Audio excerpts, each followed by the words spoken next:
করে নিয়ে গেছে আসামের চরে, ব্রহ্মপুত্র চরে। বিশ্বাস করেন, আসাম গুয়াহাটি বিমানবন্দর থেকে নামার পরে আমার গাড়িতে উঠেছে। তো নিতে নিতে নিতে নিতে স্বরের কাছে যখন নিছে, তখন আমার বুকের ভিতর কামড় দিয়ে উঠছে। তা আমি কি ব্যাপার, কি আমার স্বরের ভিতরে কই লয়েছে, সামনে অন্ধকার, আর গাড়ির সামনে নিয়ে স্বরের কাছে নদীর পাশে নিয়ে দাঁড়া করেছে।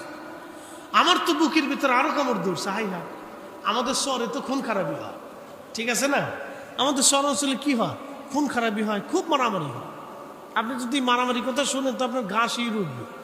বছরের পর বছর খুন খারাপি হয় স্বর অঞ্চলগুলিতে। এ কয়দিন আগে নরসিংদীর স্বরে খুন হয়েছে, 2 গ্রুপে মারামারি। বাপরে বাপ, ডাল সরকি অস্ত্র শস্ত্র যে যা পারছে এতে নিয়ে মারামারি। তা আমি তো ভাবছি যে আমাদের স্বরে যেরকম মারামারি খুন খারাপি হয়, তো ওই তো এরকম হইতে পারে। আমি ডরে গাড়ি থেকে, চলন্ত গাড়ি থেকে লাফ দিয়ে নেমে গেছি। আমি বললাম না, আমি সামনে যাব না। তো সবাই যারা নিতে আসছে এরা বলছে যে হুজুর তো ভয় পেয়ে গেছে। আমি বললাম আপনারা আমাকে কোথায় নিচ্ছেন? তো বলতেছে হুজুর আমরা মাহফিলে নিতেছি। আমি বলি এই স্বরের ভিতরে ফানি সার্ফেস দিয়ে কই লইবেন? হুজুর ফানি নাই। তো ফানি নাই তো ফানি দেখা যায়, অদ্দুর ফানি আছে, অদ্দুর ফানি। আমি বললাম গাড়ি এর ভিতর দিয়ে যাই। আমি বললাম কোন দেশে আসলাম? হুজুর এইটাই দেশ, চলেন। তা আমি বললাম না, আমি যাবো না, লোক নিয়ে আসেন, মোটরসাইকেল আনা নাই। তোরা মোটরসাইকেল নিয়ে আসার পর তখন বিশ্বাস করছি না, ঠিক আছে মাহফিল হইব। পরে লয়ে গেছে স্বরের ভিতরে। বিশ্বাস করেন, আমরা তো মিলাদ নিয়ে ঝগড়া করি।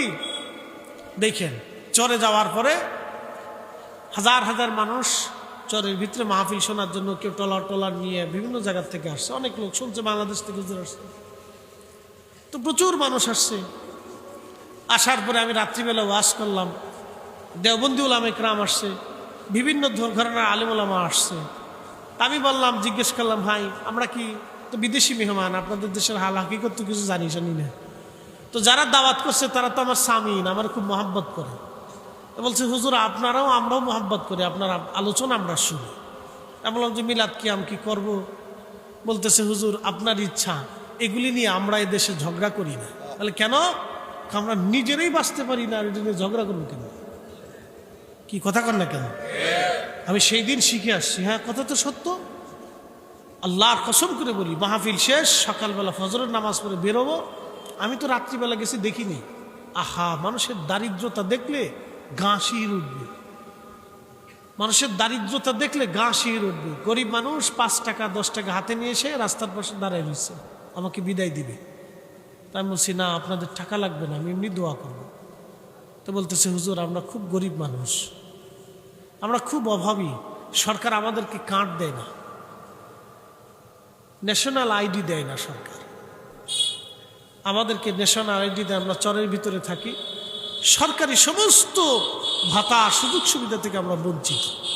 আমরা কৃষিক্ষেত খামার করে যা চলে আমাদের এরকম চলে। কারো বাড়ি আছে, কারো ঘর আছে, মানে দেখলে আপনার কাছে কান্না লাগবে যে এত দরিদ্র সীমার নিচে বাস করে। তাই বললাম যে না আপনাদের, আমি কারো টাকা নিই না। বললাম যে না, আপনাদের টাকা লাগবে না, আল্লাহর রাস্তায় আপনারা মাফ করে দেন আমার। তা বলতেছে হুজুর তাহলে দোয়া করবেন। আমাকে দোয়া তো অবশ্যই করবো, করা লাগবে না, আমার কলিজা থেকে দোয়া আসতেছে। পরে বহুদূর পর্যন্ত আমি চিন্তা করতে করতে আস্তে আস্তে বিমান পর্যন্ত আসছে। আমার কাছে খুব কষ্ট লাগতেছিল। পরে আমি বলে আসছি, যদি কোনোদিন আবার ইন্ডিয়াতে আসার সুযোগ হয় তাহলে আপনাদের মাহফিলটা আমি ফ্রি করে দিয়ে যাবো, 1 টাকাও লাগবে না, সব আমার খরচ, আমি আসবো। তাদের এই দরিদ্রতা দেখে বিশ্বাস করেন, শুধু একটা কথা আমার কানে এখনো ভাসে। উলামা ইকরাম বলতেছে হুজুর এইগুলি নিয়ে আমরা আমাদের দেশে ঝগড়া করি না, কারণ আমরা নিজেরাই বাঁচি না। সুখে থাকলে দেশে মানুষের ভূতে কিলা, কি কথা কর না কেন? ঠিক আছে না?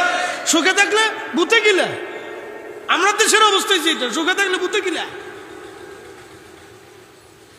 কি জিনিস দেখে আসছি প্রতিনিয়ত ভারতে বহু অঞ্চলে এখনো মুসলমানদেরকে টুপি মাথায় দিয়ে যাবেন তা পারবেন না।